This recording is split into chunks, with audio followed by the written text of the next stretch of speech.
बहुत समय पहले की बात है। एक छोटे से गांव में एक घना जंगल था। उस जंगल के बीचों बीच एक विशाल और रहस्यमयी पेड़ था। ये कोई साधारण पेड़ नहीं था, क्योंकि इस पर फल फूल नहीं लगते थे, बल्कि इसकी शाखाओं से मीठा और पौष्टिक दूध टपकता था। अरे ये क्या? इस पेड़ पर कोई फल या फूल नहीं है, लेकिन इससे दूध की धाराएं बह रही हैं। क्या सच में पंडित जी? हाँ, ये तो अद्भुत है। जाओ शिष्य जाओ, पूरे गांव में इस जादुई पेड़ की खबर फैला दो। पंडित जी के कहने पर शिष्य उनके आदेश का पालन करता है और गांव में जादुई पेड़ की खबर फैलाने का इंतजाम करता है। अरे पंडित जी, आज आपने सारे लोगों को यहाँ मंदिर में इकट्ठा क्यों कराया? बताता हूँ शिष्य। गोपी भाभी, हमने सुना है कि आपके पैर पर बड़ा जख्म हुआ है। जी हाँ, सही कहा तुमने, लेकिन उसका यहाँ से क्या संबंध? बताता हूँ। क्या आप ये एक कटोरा दूध पी सकती हैं? शिष्य की बात सुनकर सब आश्चर्य हो गए, लेकिन गोपी ने वो पूरा दूध खत्म कर दिया और चमत्कार हो गया। गोपी के पैरों का जख्म अपने आप भर गया। अरे देखो, देखो मेरा जख्म ठीक हो गया, मेरा जख्म ठीक हो गया। अरे ये तो कमाल हो गया। पंडित जी, ये सब क्या है? आपने आखिर क्या जादू किया कि मेरे पैरों का जख्म ठीक हो गया? जादू मैंने नहीं, इस दूध ने किया है। मतलब? बताता हूँ। दरअसल मुझे पिछले हफ्ते एक जादुई पेड़ के बारे में पता चला, जो कि हमारे गांव के जंगल में मौजूद है। क्या? जादुई पेड़? हाँ, जादुई पेड़। एक ऐसा पेड़ जिस पर ना फल है और ना ही फूल, बल्कि उस पेड़ से दूध की धाराएं बहती हैं। क्या? दूध की धाराएं? हाँ, मानता हूँ कि सुनने में थोड़ा अविश्वसनीय है, परंतु यही सच है। मैंने स्वयं उस पेड़ को देखा है। पहले तो मैं भी हैरान था, लेकिन जब मैंने उस पेड़ के दूध की जांच की, तब पता चला कि इसे पीने के बड़े फायदे हैं। ये न सिर्फ पोषण देता है, बल्कि बड़ी बीमारियां या फिर जख्मों को भरने की भी क्षमता रखता है। पंडित जी की बातें सुनकर सारे गांव वासी खुश हो गए। उस दिन के बाद से गांव के सभी लोगों के लिए उसी पेड़ से दूध पहुंचाया जाता था। जादुई पेड़ की वजह से पूरा गांव समृद्ध हो चुका था। पूरे गांव में पोषण की कोई कमी नहीं थी, ना किसी बीमारी का नामो निशान था। लेकिन जहां पूरा गांव जादुई पेड़ की वजह से खुश था, वहीं इस जादुई पेड़ ने तो मानो सबके जीवन के अंधेरे को मिटा दिया है। तो क्यों ना मैं कुछ इससे ऐसा करूं जिससे मुझे और फायदा मिले। रघु बड़ा ही लालची व्यक्ति था। वो गांव का सबसे धनी व्यक्ति बनना चाहता था। जब उसने जादुई पेड़ के रहस्य को जाना, तो उसके मन में एक लालची विचार आया, जिससे वो अपनी पोटली भर सके। रघु हर रात उस पेड़ के बारे में सोचता और योजना बनाता। वाह भाई रघु, क्या योजना बनाई है तुमने। अब बस जल्दी ही तुम्हें उस पेड़ को जड़ से उखाड़ना है और अपने घर के बरामदे में लगाना है। फिर क्या, उसके बाद तुम उसका दूध गांव वालों को बेचना और माला माल हो जाना। वाह क्या बात है। रघु ने योजना तो की थी, लेकिन उस योजना को सफल करना उतना ही कठिन था। लेकिन हमारे लालची रघु को इसका अंदाजा नहीं था।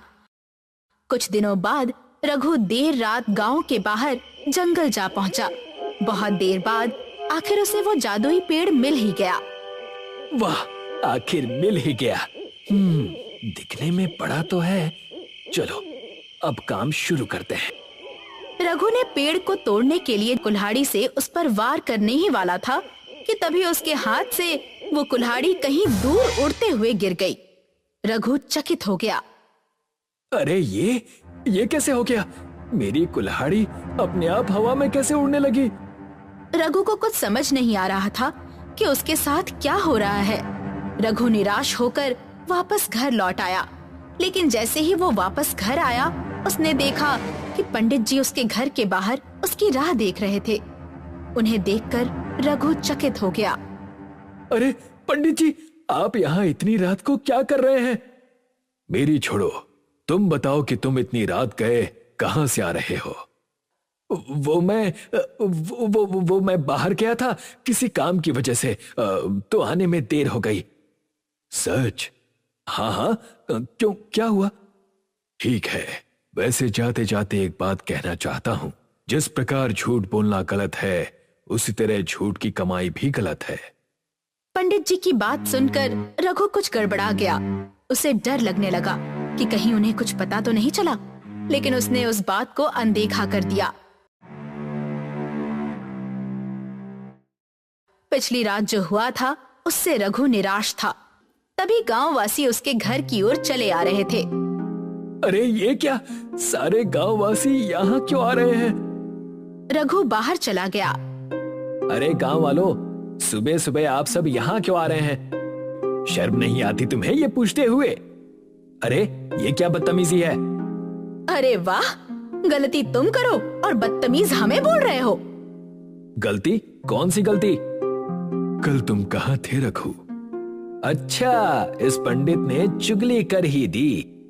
चुगली नहीं, सच्चाई बताई है मैंने सबको। सच्चाई? कैसी सच्चाई? अच्छा, ये बताओ कि तुम कल जंगल में उस जादुई पेड़ के पास क्या कर रहे थे? रघु पंडित जी की बात सुनकर गड़बड़ा गया। आपको कैसे पता चला? क्योंकि कल मैं भी वहीं पर था। तुम उस पेड़ को तोड़ने की कोशिश कर रहे थे। देखिए, ये पंडित झूठ बोल रहा है। शर्म नहीं आती? मुझे झूठा कह रहे हो? मैंने अपनी आंखों से तुम्हें उस पेड़ के पास देखा है। हाँ, बताओ तुम क्या कर रहे थे, बोलो।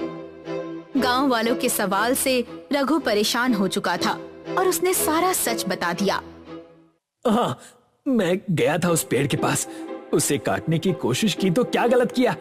पिछले 2 महीने से मेरे पास कोई काम नहीं है, इसीलिए उस पेड़ को काट कर मैं उसे यहाँ मेरे घर के बाहर लगाने वाला था और वही दूध बेचकर पैसे कमाने वाला था। तो बोलो क्या गलत किया मैंने? मेरा भी जीवन है, घर है, जिम्मेदारियां हैं, इसीलिए अगर मैं उस पेड़ से पैसे कमा भी लूं तो क्या गलत है इसमें? गलत ये है कि तुम जिस पेड़ को काटने जा रहे थे वो कोई साधारण पेड़ नहीं है। तुम्हारी एक गलती की वजह से कुछ भी हो सकता था। मुझे नहीं लगता कि मेरे कुछ ऐसा करने से कुछ भी बुरा होता। तुमसे बात करना ही बेकार है मूर्ख। बस अब बहुत हुआ। तुम्हारी इस गलती की वजह से तुम्हें गांव से बहिष्कृत किया जाता है। क्या? नहीं, आप लोग ऐसा नहीं कर सकते। निश्चित रूप से हम ये कर सकते हैं। तुम्हें आज के आज ही गांव से बाहर जाना पड़ेगा। हाँ, ये सही है।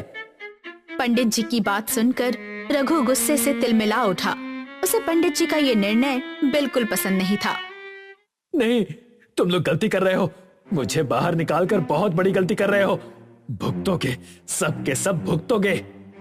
रघु गुस्से से गांव से बाहर निकल गया। रघु के जाने के बाद सबको डर था कि रघु उस जादुई पेड़ को कहीं कुछ कर ना दे, इसलिए पंडित जी ने गांव वालों के कहने पर उस पेड़ के पास पहरेदारी शुरू करवा दी।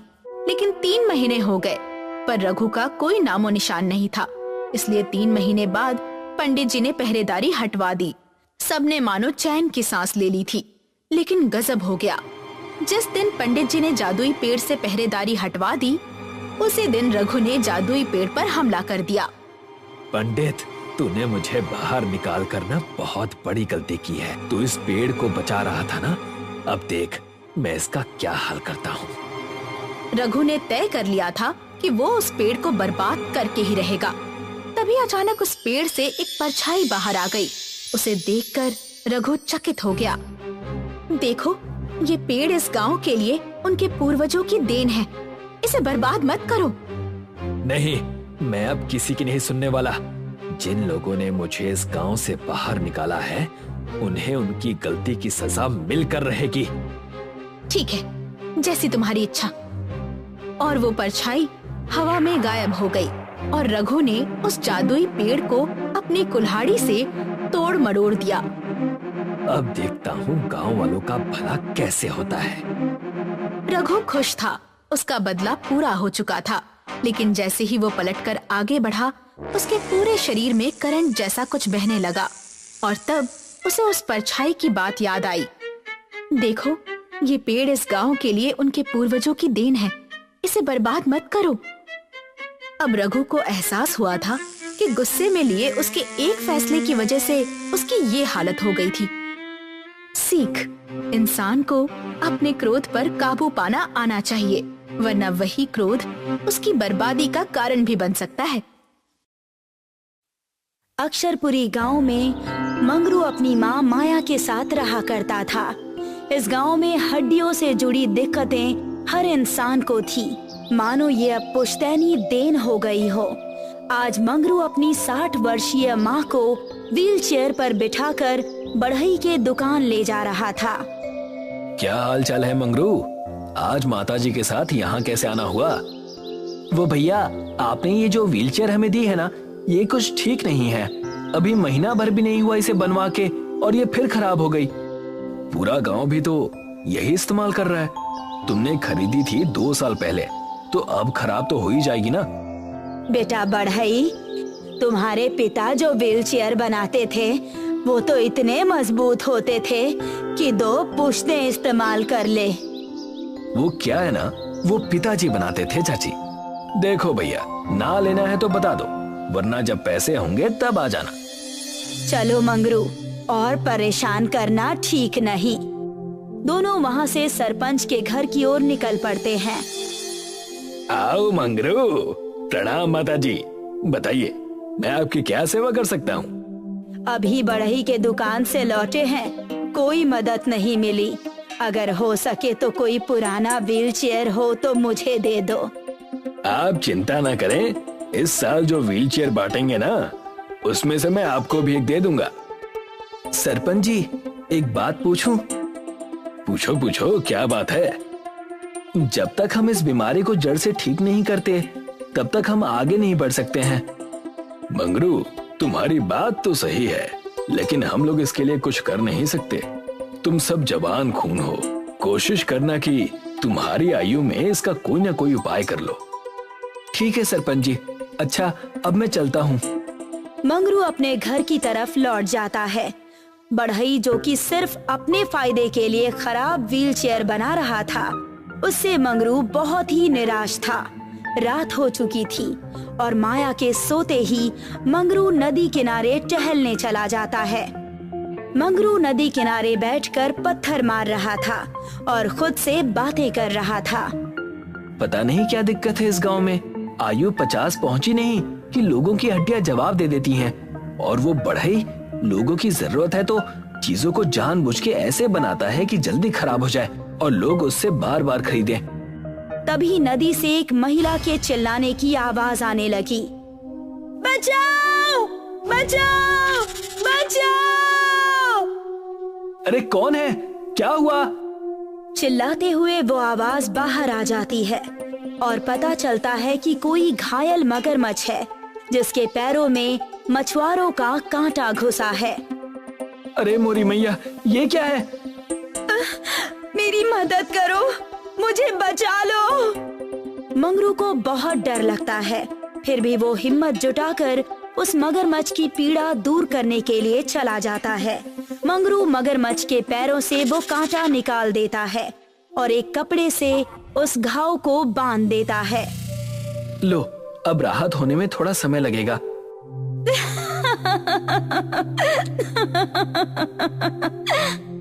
तभी वो मगरमच्छ एक सुंदर जल कन्या के रूप में परिवर्तित हो गई और मंगरू से मुस्कुराकर कहने लगी, मैं एक जल कन्या हूँ।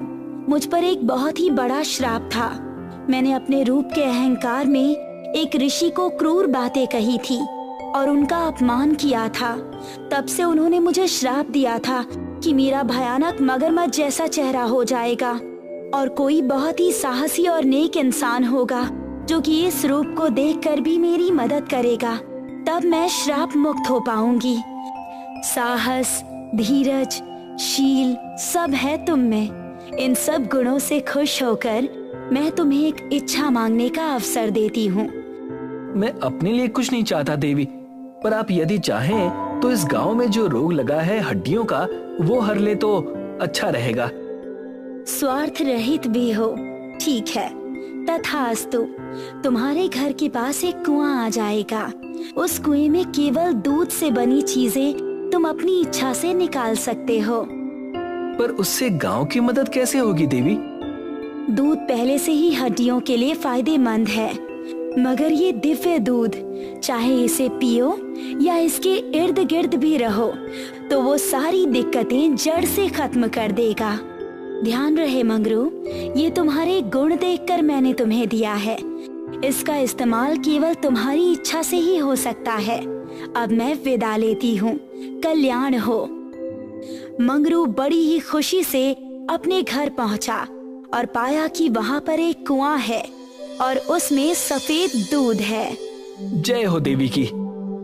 अगले दिन मंगरू पंचायत बुलाता है और सभी मंगरू के घर के बाहर खड़े रहते हैं। वहाँ गांव के लोगों के साथ सरपंच, बढ़ई और सोमनाथ मिस्त्री भी मौजूद था। आप सभी का स्वागत है। मैंने आपको एक विशेष कारण से बुलाया है। सुनने में तो बहुत ही विशेष लगता है, पर आखिर बात क्या है? जिस हिसाब से बता रहे थे उतनी ही विशेष बात हो तो अच्छा होगा। अपना कीमती समय यहाँ जो दे रहा हूँ। हाँ भाई, बिल्कुल विशेष है। ये जो कुआं देख रहे हो ना, एक जलकन्या ने गांव की परिस्थिति को समझकर ये दूध का कुआं दिया है। यह मेरी इच्छा से जो भी दूध के पदार्थ मैं इस कुएं से निकालूं, उसके इर्द गिर्द रहकर पूरे गांव की हड्डियां ठीक हो जाएंगी और ये पुश्तैनी बीमारी गायब हो जाएगी। मजाक है क्या? यही विशेष बात थी जिसके लिए बुलाया था हमें। मैं जानता हूँ कि यह वरदान और श्राप की बातें मानना मुश्किल है। आप लोग खुद उस कुएं के दूध से दूध को चख कर देख लीजिए। मंगरू की बात सुनकर सभी गांव वालों ने कुएं में झांक कर देखा और पाया कि सही में उस कुएं में दूध है। सब चकित रह गए। फिर मंगरू ने बाल्टी से दूध निकालकर सबको दूध पिलाया। मेरी उम्र भी अब उस रेखा को पार करने वाली थी जहां मेरी हड्डियां जवाब दे दें, पर इस दूध को पीते ही थोड़ा असर जरूर महसूस हुआ। हाँ प्रधान जी, आप बिल्कुल सही कह रहे हैं। अगर हम मंगरू की बात मान लें तो हमें इस पुश्तैनी बीमारी से छुटकारा मिल जाएगा। हाँ सोमनाथ, और मैंने इसीलिए तुम्हें बुलाया है। मैं चाहता हूँ कि हम सब मिलकर हर घर को इस दूध से बने हुए पनीर से बनाएं। मेरी इच्छा से ये पनीर के रूप में बाहर आएगा और ठोस हो जाएगा। ठीक है मंगरू। सभी बड़े खुश थे और अगले ही दिन सब मिलकर घर में पनीर बनाने लगे। मानो गांव में खुशी की एक नई लहर आई हो। मानो गांव के लोगों में एकता का जन्म हुआ हो। हर कोई देखना चाहता था कि पुश्तों से चली आ रही इस बीमारी का अंत कैसा होगा और वो कितना सुगम होगा। मिस्त्री और सरपंच मंगरू के घर बैठे थे। माया भले ही डंडे की मदद से चल रही थी, पर अब वो चल पा रही थी। मात्र 2 महीनों में इतना सुधार हुआ है कि पूछो मत। हाँ सरपंच जी, अगर सब ठीक रहा तो मात्र 2 साल में ये दिक्कत जड़ से खत्म हो जाएगी और आने वाली पीढ़ी को कभी दिक्कत ही नहीं होगी। पर एक बात ध्यान में रखिएगा कि वो बढ़ई, उसने मेरी नाक में दम कर रखा है। कहता है कि मैं गांव की मदद ना करूं। बचपन की दोस्ती की कस्में देना और उससे काम ना बना तो नाता खत्म करने की धमकियां देने लगा। ये तो चिंता की बात है। आखिर वो ऐसा क्यों कर रहा है सरपंच जी? तुम भोले हो बेटा मंगरू, इसीलिए समझ नहीं पा रहे। अगर सबकी दिक्कतें खत्म हो जाएंगी तो उसका धंधा तो चौपट हो जाएगा ना। मंगरू कुछ सोचने लगा, पर उसने कुछ जवाब नहीं दिया। कुछ कहते क्यों नहीं मंगरू? अगर कोई बात है तो हमें बताकर मन हल्का कर लो। नहीं, शायद हमें कुछ करने की जरूरत ही नहीं। पर वो क्यों? अगर असल में बढ़ई कुछ करने की कोशिश करेगा तब आप खुद ही समझ जाएंगे। मैं बढ़ई पर अब भी भरोसा रखना चाहता हूँ और यदि कोई दिक्कत आई तो उसका असर गांव पर नहीं होगा। ठीक है, जैसा तुम कहो मंगरू। सब अपने घर चले गए और मंगरू गांव में दूध बांटने निकल गया। देखते ही देखते शाम हो गई। बढ़ई कुएं के पास एक बाल्टी में कुछ लेकर खुद से बातें कर रहा था। आया बड़ा मेरा धंधा चौपट करने वाला। लोगों का नेता बनने का बहुत शौक है ना। ये सारा केमिकल डालकर इस पूरे दूध को खराब कर दूंगा, फिर देखते हैं। बढ़ई पूरी बाल्टी कुएं में खाली करने लगा। तभी अचानक उस कुएं के ऊपर वही सुंदर जल कन्या प्रकट हो गई। इस दुनिया में कर्मों का बड़ा खेल है, चाहो या ना चाहो, जानकर करो या अनजाने में, पर कर्म करे बिना जीवन नहीं चलता। कौन हो तुम और कहना क्या चाहती हो? कहना मैं ये चाहती हूँ कि अगर कर्म करने ही हैं तो अच्छे करो, वरना खराब कर्मों का प्रतिफल बहुत ही कड़वा होता है। अच्छा, बड़ी बड़ी बातें मत करो, कौन देगा मुझे सजा? हाँ? तुम्हारी भ्रष्ट सोच और कर्मों का बस एक ही उपाय है। मैं तुम्हें ये श्राप देती हूँ कि तुम्हारी हड्डियाँ लचीली हो जाएंगी और तुम खुद का भार भी नहीं उठा पाओगे। तब तुम्हें समझ आएगा कि जिन लोगों को ये दिक्कत है वो कैसे झेलते हैं। और ये श्राप तभी टूटेगा जब कोई इंसान जो कि बिल्कुल भी भ्रष्ट ना हो और नेक हो, वो तुम्हारी मदद करेगा। वो तुम्हारी करतूतों को जानकर भी तुम्हें माफ कर दे। तभी बढ़ई अचानक से किसी लचीली वस्तु की तरह जमीन पर गिर गया और जल कन्या वहाँ से गायब हो गई। बचाओ मुझे, बचाओ, कोई बचाओ, बचाओ मुझे। मंगरू तभी सोमनाथ के साथ वहाँ पहुँचा और देखा कि बढ़ई किसी लचीली वस्तु की तरह जमीन पर गिरा हुआ है। अरे भाई बढ़ई, ये क्या हुआ तुम्हें? भैया बचा लो, मुझे माफ कर दो, इस श्राप से मुक्त कराओ। पर तुमने ऐसा किया क्या है? वो बढ़ई रोते रोते सारी बातें बताता है। सोमनाथ बड़े गुस्से में कहता है, लेकिन तुम्हारा काम माफ करने योग्य बिल्कुल नहीं है। माफ कर दो भाई, माफ कर दो। तुम्हें ये समझना होगा कि भ्रष्ट होने के कारण तुम्हें ये श्राप मिला है। लोगों की पीड़ा का फायदा तो तुमने उठाया ही, पर जब वो पीड़ा से दूर होने लगे तो तुमने फिर उन्हें उसी पीड़ा में झोंकने की कोशिश की। मैं जानता हूँ, मैं समझता हूँ, जब खुद पर बीत रही है तब समझ आ रहा है मेरे बाबा लोगों की इतनी मदद क्यों करते थे। ठीक है, मैं बिना किसी शर्त के तुम्हें माफ करता हूँ और उम्मीद करता हूँ कि तुम्हारे अंदर का इंसान जाग जाए। तभी बढ़ई ठीक हो गया और हाथ जोड़कर मंगरू को प्रणाम करने लगा। इस घटना के कुछ ही सालों बाद गांव की ये पुश्तैनी बीमारी बिल्कुल ठीक हो गई।